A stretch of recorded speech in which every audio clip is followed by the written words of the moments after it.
August 12, 2018.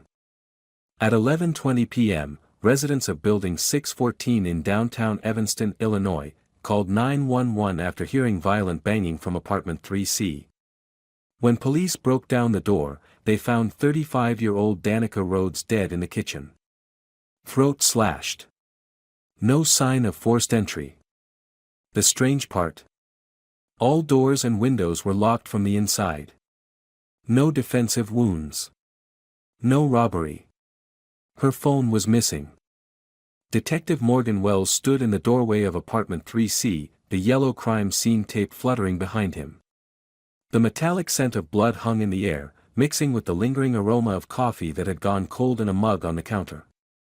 He'd been called in from home, his daughter's birthday dinner cut short by the call. Another life interrupted, his by duty, the victim's permanently. "What do we have?" he asked, addressing the first responding officer. Officer Daniels flipped through his notes. Victim is Danica Rhodes, 35. Freelance translator according to neighbors. Cause of death appears to be a single slash to the throat. Me estimates time of death between 9 and 10 p.m. No signs of forced entry. Morgan circled the body, careful not to disturb the evidence technicians photographing the scene. No defensive wounds, he noted, examining her hands. Her nails were intact, no skin fragments underneath. No bruising on her wrists or arms. She knew her killer. Or never saw them coming, Daniel suggested. Maybe, Morgan murmured. But there's something else. The doors and windows were all locked from the inside. How did the killer get out? The officer shifted uncomfortably. That's where it gets weird, sir. We had to break down the door to get in. Security chain was engaged. Windows locked, no fire escape access from the kitchen where she was found. Morgan surveyed the apartment. A modest one-bedroom. Neat, organized, with a bookshelf filled with texts in various languages.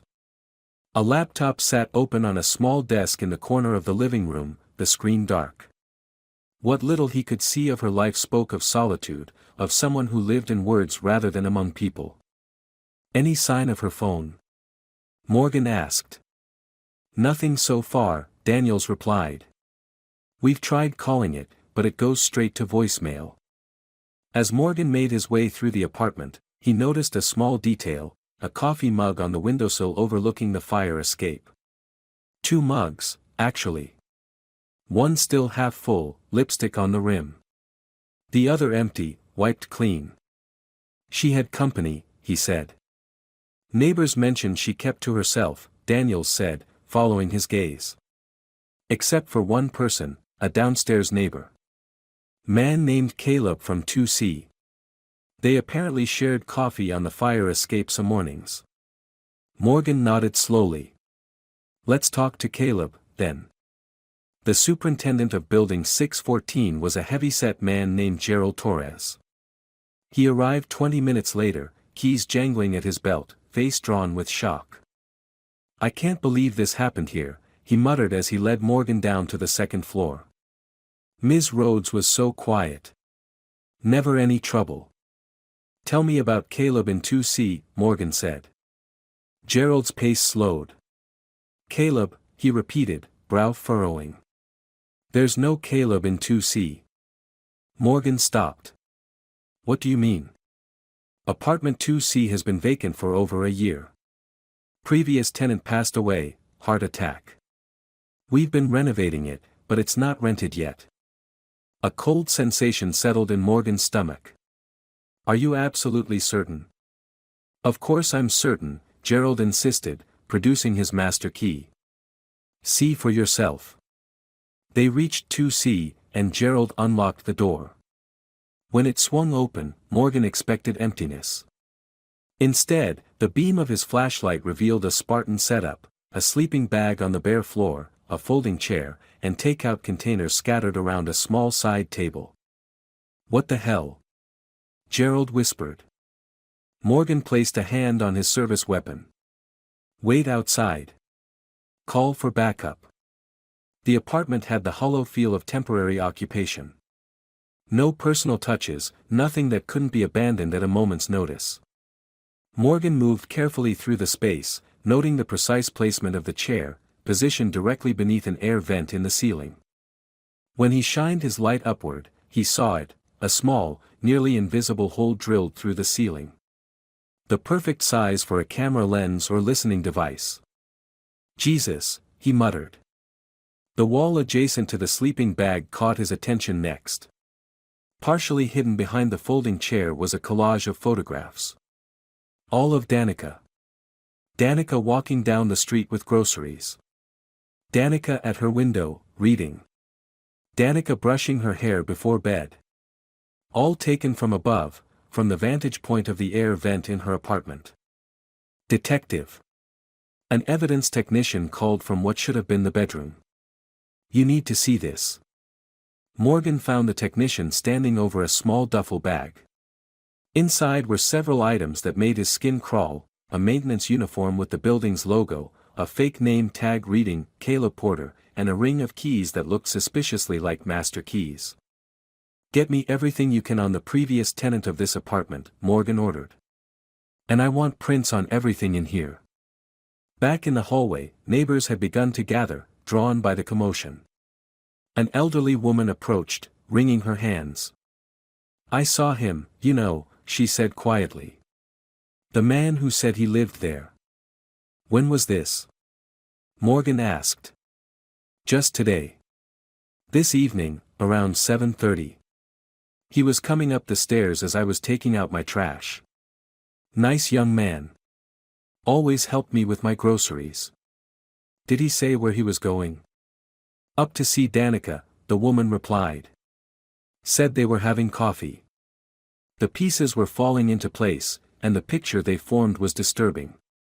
Morgan dispatched officers to search the entire building, particularly focusing on maintenance areas and access points.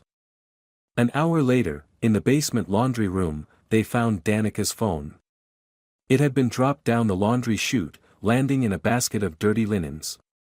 The tech team took it for analysis, but warned it had been factory reset. "We might be able to recover something," the tech promised. "But it'll take time." Time was the one thing Morgan feared they didn't have. Whoever Caleb was, he had vanished.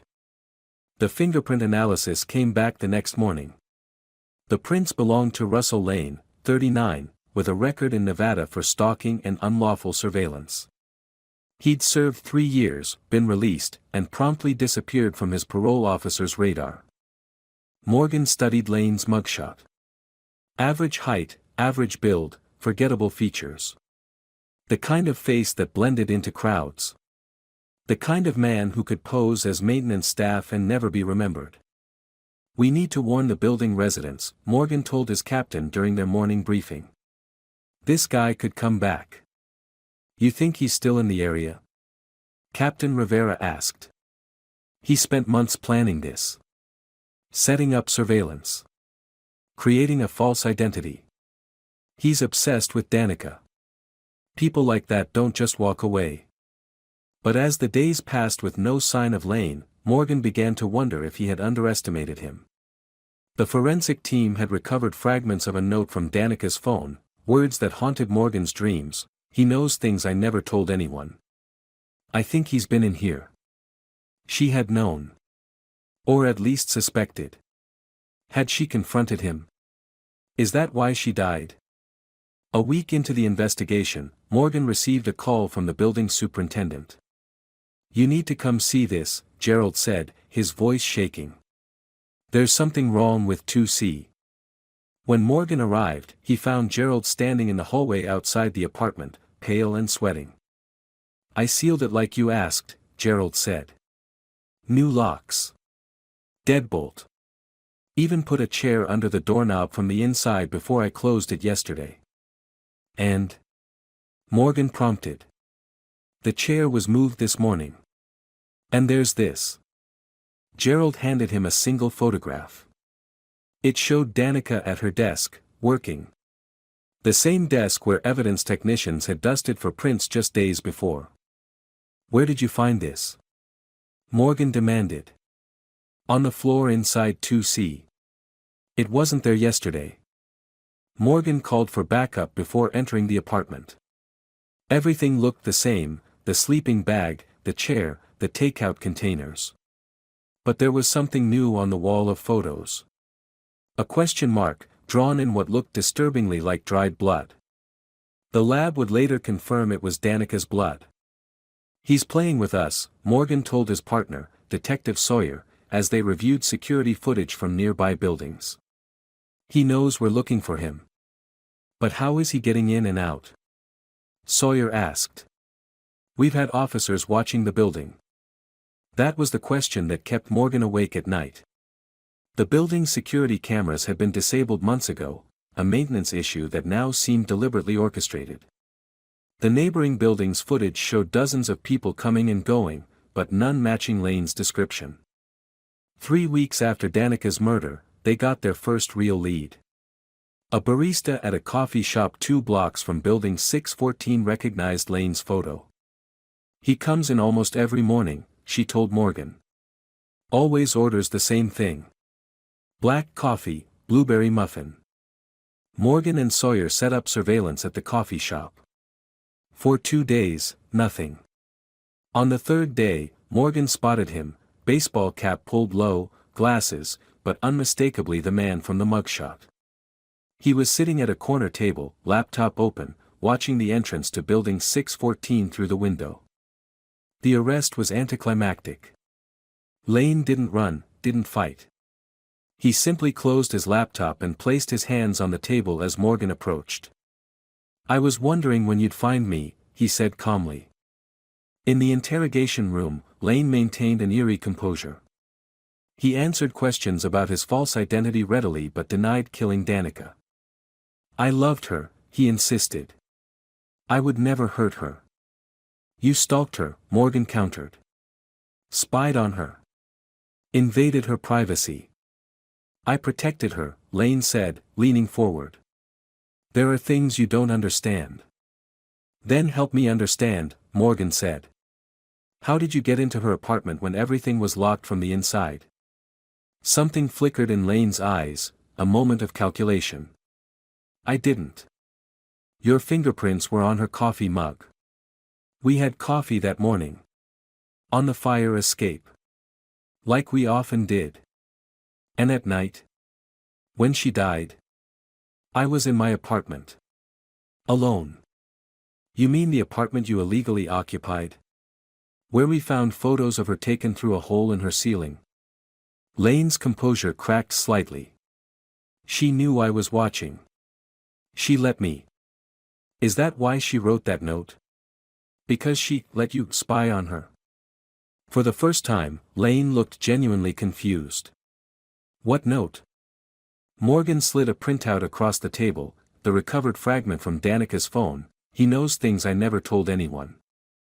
I think he's been in here. Lane stared at it, his hands beginning to tremble. I didn't kill her, he whispered. But I think I know who did. Who?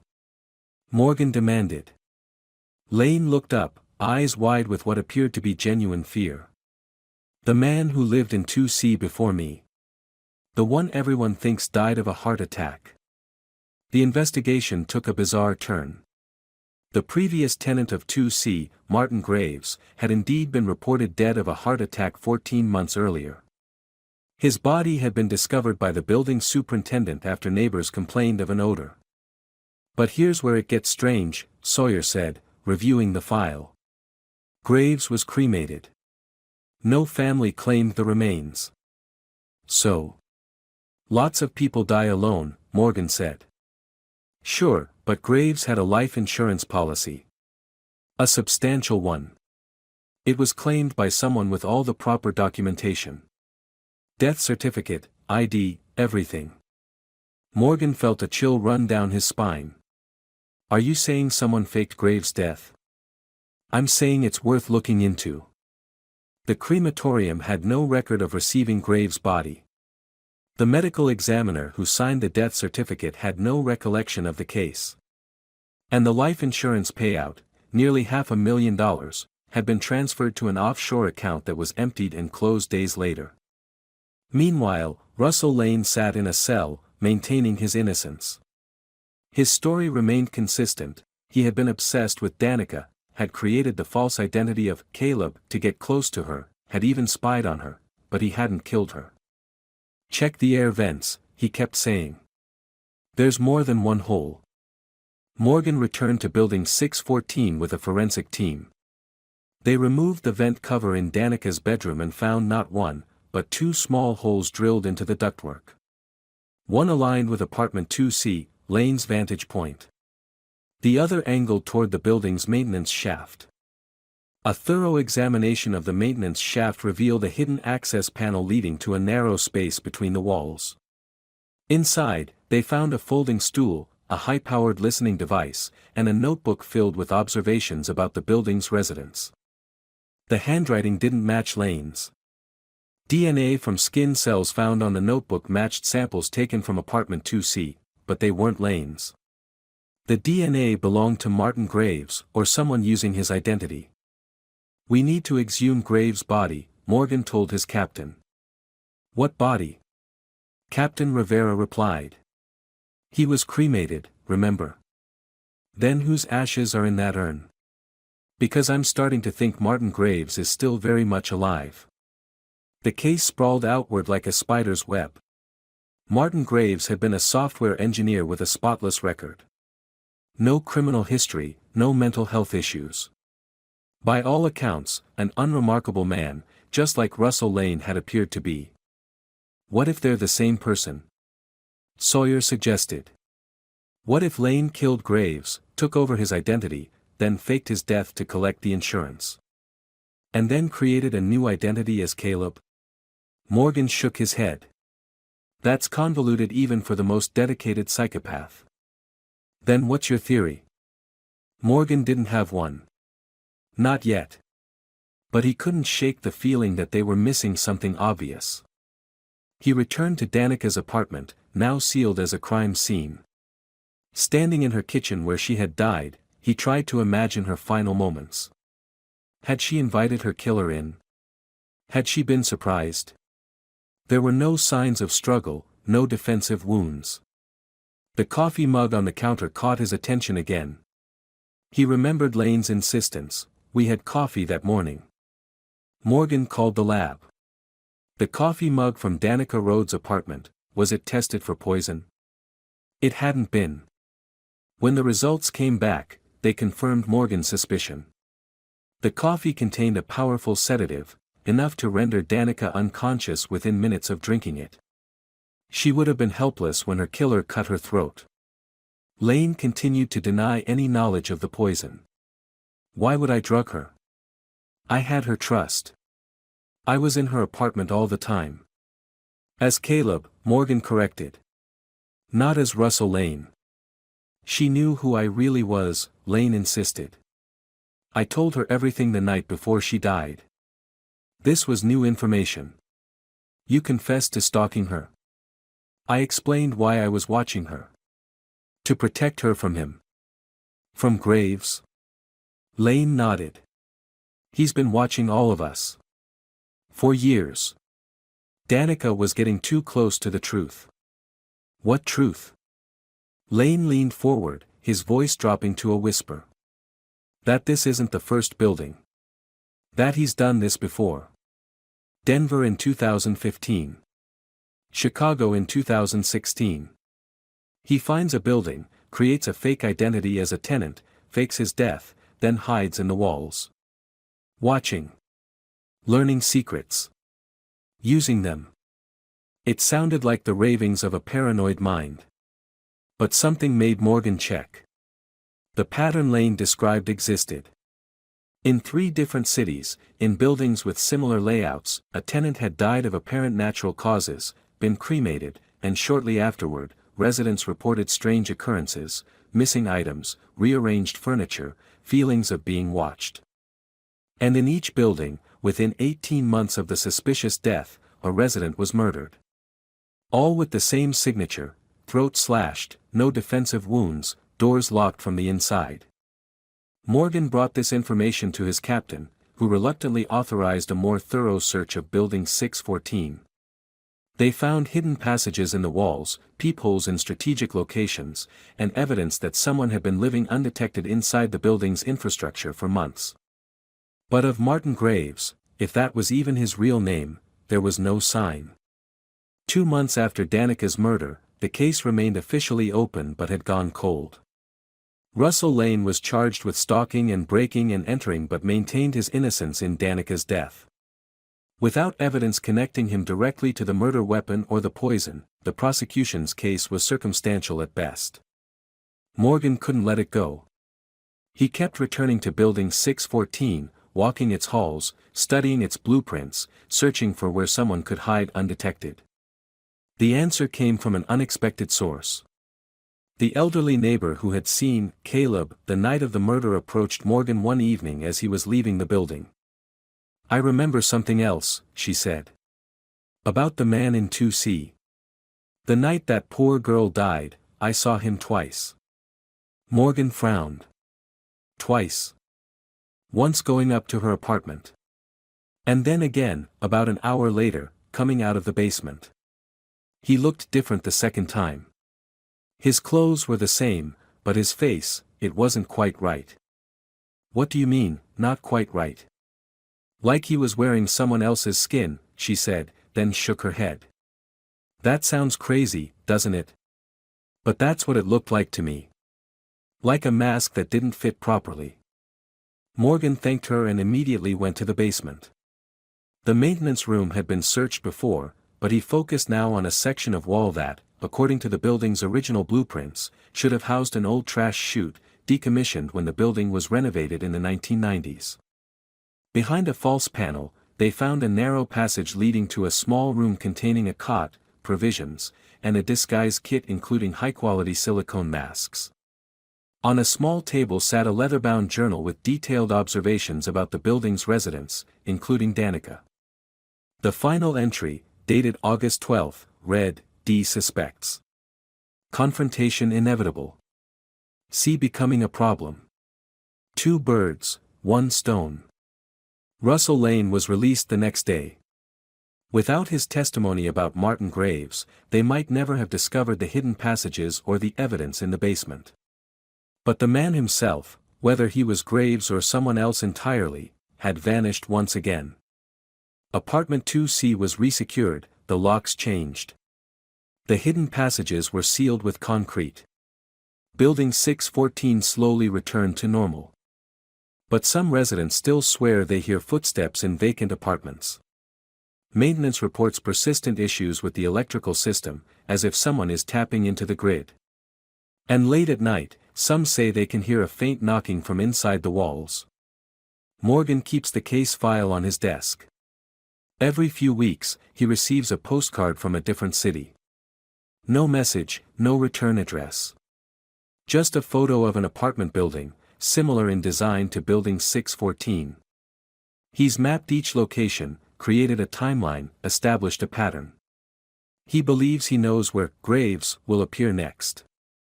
Now it's just a matter of waiting, and hoping he's not too late this time. Because the most disturbing revelation came from the recovered data on Danica's phone. Before the factory reset, before her death, she had been researching Martin Graves. She'd discovered what Morgan now knows: Martin Graves died 20 years ago.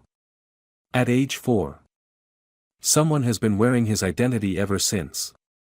Moving from building to building. Watching. Waiting. Hiding in the spaces between walls. And no one knows his real face.